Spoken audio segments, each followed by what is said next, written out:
Assalomu alaykum hurmatli tomoshabinlar, obunachilarimiz. Mana bugun bizda qishlog'imizda Mening yurtim kanalidan jurnalistlar keldi, muxbirlar kelgan. Bizda bir mashhur echki bor. O'shani haqida bular syomka qilib video olish uchun keldi. Marhamat o'zlari. Ayni vaqtda biz Kasbi tumanining Qamashi qishlog'idagi mashhur dehqon bozordamiz. Bu yerda o'sha Ashraf akaning echkilarimizlar keldik. Dunyoga mashhur bo'lgan, dovrug'i ketgan desak mubolag'a bo'lmaydi. Jarayonlarni esa doimgidek Spartak YouTube hamda Instagram kanallarida kuzatib boring. Bizdan uzoqlashmang. Hali bu darajadagi kreativ lavhalar bo'lmagan, kuzatib borsangiz batafsil ma'lumotga ega bo'lasiz. Rahmat hammaga. Rahmat Sobir aka, yana kelib turing qishlog'imizga. Nasib. Assalomu alaykum aziz obunachilar. Mana Sarkamiz, mashhur Sarka mana Mobi telekanaliga chiqibdi mana. Mashhur bo'g'ani o'zi, mana operatorlar, mana jurnalistlar, mana kamera. Mana o'zi gapiradigan Sarka trendga mana. Televideniyadan hamma ko'radi buni mana. Mo5 telekanalidan chiqadi nasib bo'lsa. Mana Qamashi bozori. Sarkaga bittadan like bosamiz.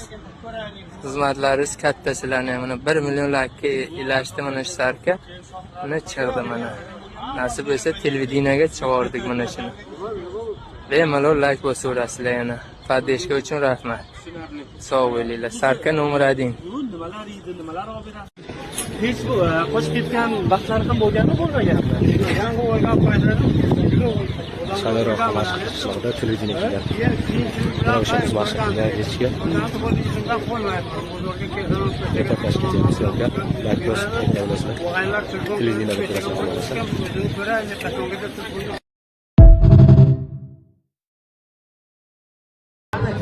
Qamashi qishlog'ida televideniyada odamlar kelgan. O'sha mashhur gapiradigan, o'zi yuradigan, harakat qiladigan echki televideniyaga chiqadi endi xudo xolasa. Like bosib o'rnansizlar. Yoshingiz nechida o'zi Ashraf? 60 yoshdansizlar.